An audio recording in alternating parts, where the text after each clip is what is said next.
Time हो रहा है ऑलमोस्ट 12:50 यानी कि 1 बज चुका है और मैं सुबह से ट्रेड का वेट कर रहा हूँ। अब अगर आप इस ट्रेड को ध्यान दोगे कि ये ट्रेड क्रिप्टो करेंसी में लिया हुआ है यूएसडी जेपीवाई में, और क्रिप्टो करेंसी बहुत ही ज़्यादा रिस्की होता है और ये इंडिया में पूरी तरीके से लीगल भी नहीं है। इसलिए आप अगर क्रिप्टो करेंसी में ट्रेड करते हो तो बहुत ही सोच समझ के ट्रेड करना, ठीक है। और ये लाइव ट्रेड चल रहा है, बहुत ही ज़्यादा रिस्की भी है, ठीक है। आप अगर ध्यान दोगे तो मार्केट पूरी तरह से साइडवेज था, यहाँ से यहाँ तक, ठीक है। ये साइडवेज जोन हो गया, ठीक है। उसके बाद इस साइडवेज जोन को मार्केट ने ब्रेक किया, ठीक है। यहाँ से ब्रेक किया, ब्रेक करने के बाद फिर देखिए छोटा सा एक साइडवेज जोन बना, ठीक है। ऐसे ही इस जोन का ब्रेकडाउन हुआ, हमने रीटेस्ट का वेट किया। देखिए मार्केट पहले यहाँ आया, ऊपर गया, वापस रिटर्न, ठीक है। ये रहा रीटेस्ट, तो हमने रीटेस्ट का वेट किया, यानी कि हमने पुट साइड का ट्रेड लिया हुआ है। अब हम वेट करेंगे या तो एसएल का या फिर टारगेट का। और अगर आप ध्यान दोगे तो मेरा एसएल अगर 50 पॉइंट का है तो मेरा टारगेट है कम से कम 100 से 120 पॉइंट का, ठीक है।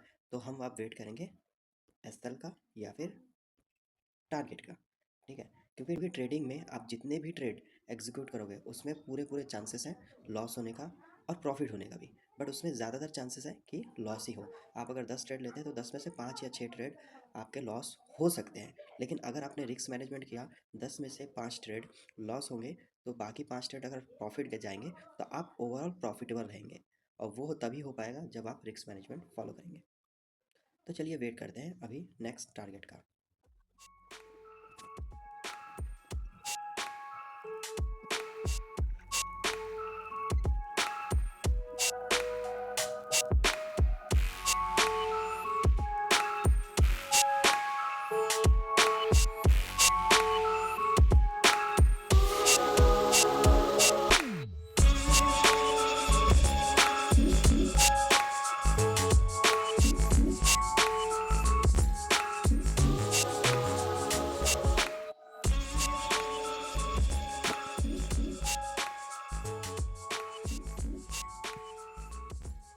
देखिए अब मैंने अपने एसएल को कॉस्ट टू कॉस्ट कर दिया है। इन केस मान लीजिए मार्केट यहाँ से अगर रिवर्स भी चला जाता है, अगर यहाँ से मार्केट रिवर्स चला जाता है तो मुझे लॉस नहीं होगा। क्यों? क्योंकि मैंने जहाँ पे एंट्री किया था मेरा एसएल भी अब वहाँ पर है। इससे क्या होता है, देखिए ट्रेडिंग में ना हमें प्रॉफिट से ज़्यादा अपने कैपिटल को सेव करने में ध्यान देना चाहिए। अगर मुझे इस ट्रेड में प्रॉफिट नहीं होता है और मैंने अगर अपने कैपिटल को सेव कर लिया तो मुझे नेक्स्ट ट्रेड में प्रॉफिट हो जाएगा।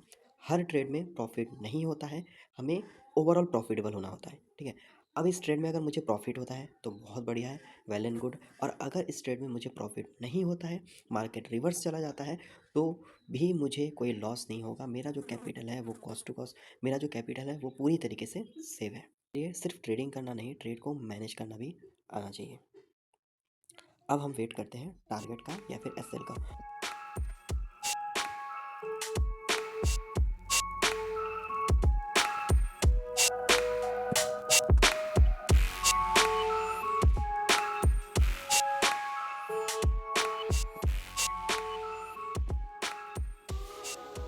ऑलमोस्ट मेरा एसएल हिट होने वाला है।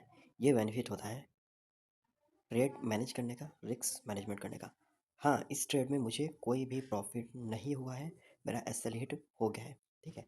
लेकिन इस ट्रेड में मुझे कोई लॉस भी नहीं हुआ है, ठीक है।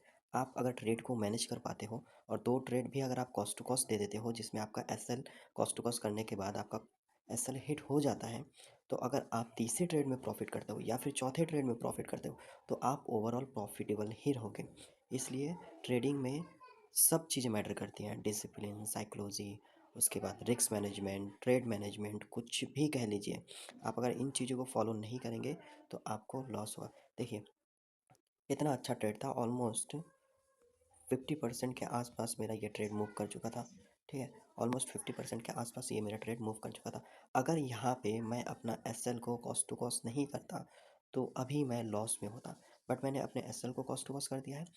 और एसएल को कॉस्ट टू कॉस्ट कब करना चाहिए? एसएल को अगर कॉस्ट टू कॉस्ट भी ना करो तो एसएल को छोटा करना चाहिए। ऑलमोस्ट टारगेट के 30 to 50% जब मार्केट मूव कर जाता है तो एसएल को या तो कॉस्ट टू कॉस्ट कर दो या फिर एसएल को 50% से भी कम कर दो, छोटा कर दो, ताकि अगर तुम्हें लॉस होता भी है तो बहुत कम लॉस हो या फिर बिल्कुल ना हो।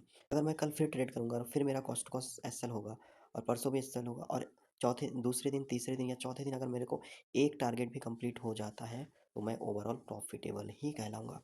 इसे बोलते हैं रिस्क मैनेजमेंट, ट्रेड मैनेजमेंट, ठीक है, और डिसिप्लिन। और अभी मेरा अगर पहला ही ट्रेड अगर अभी मेरा पहला ट्रेड ही एसएल हिट हो गया है, तो मेरा डिसिप्लिन कहता है कि मैं और ट्रेड नहीं करूँगा। चाहे मुझे ट्रेड मिल जाए बट मैं ट्रेड नहीं करूँगा, क्योंकि आज के लिए मेरा डन हो गया है। आज मुझे प्रॉफ़िट हो, लॉस हो, मैं 1 से 2 ट्रेड ही करता हूँ दिन में। अभी अगर देखा जाए तो मेरा कोई भी सेटअप नहीं बन रहा है, और जब तक सेटअप नहीं बनता है मैं ट्रेड नहीं करता हूँ, चाहे वो 4 दिन 5 दिन ही क्यों ना निकल जाए। अगर आप ये डिसिप्लिन मेंटेन कर सकते हो तो आप ट्रेडिंग कर सकते हो, ठीक है। मैंने ऑलमोस्ट सारे चार्ट चेक कर लिए। मेरे हिसाब से, मेरे स्ट्रैटेजी के हिसाब से मुझे अभी तक कोई भी ट्रेड नहीं दिख रहा है, ठीक है। तो मेरा एक ट्रेड में एस एल हिट हो गया है, जिसमें मुझे कोई लॉस नहीं हुआ है। बताइए, इससे बढ़िया मैनेजमेंट आपको कहाँ मिलेगा कि आपका एस एल हिट हो जाने के बाद भी आपको कोई लॉस नहीं हो रहा है। इन केस अगर मान लीजिए ये ट्रेड यहाँ तक आ जाता, ऑलमोस्ट 70% अगर टारगेट आ जाता, तो मैं अपने एस एल को बढ़ा के 30 to 40% रख सकता था, कि अगर मार्केट यहाँ से रिवर्स जाता है, अगर मार्केट यहाँ से रिवर्स जाता है 70% कवर करने के बाद, तो ऑलमोस्ट मुझे 20 to 40% का प्रॉफिट होगा मेरे ट्रेड का। मेरे ट्रेड के टारगेट का 30 to 40% प्रॉफिट होगा। अगर ये टारगेट के 90% पहुंच जाता है ये ट्रेड, तो आप इस एस एल को ऑलमोस्ट 50 to 60% कर दीजिए। उसके बाद आप अपने टारगेट को बढ़ा दीजिए। इससे क्या होता है, आपको एक बड़ा प्रॉफिट मिलेगा, रिस्क कम रहेगा। अगर 50% 60% 70% से मार्केट आपके अपोजिट चला जाता है, तो आपको लॉस नहीं होगा, ठीक है। और इस चीज़ को आप रोक नहीं सकते, हर ट्रेड में लॉस होने की प्रोबेबिलिटी रहती है। आप सिर्फ उसे मैनेज कर सकते हैं, मार्केट को अपने हिसाब से नहीं चला सकते, ठीक है।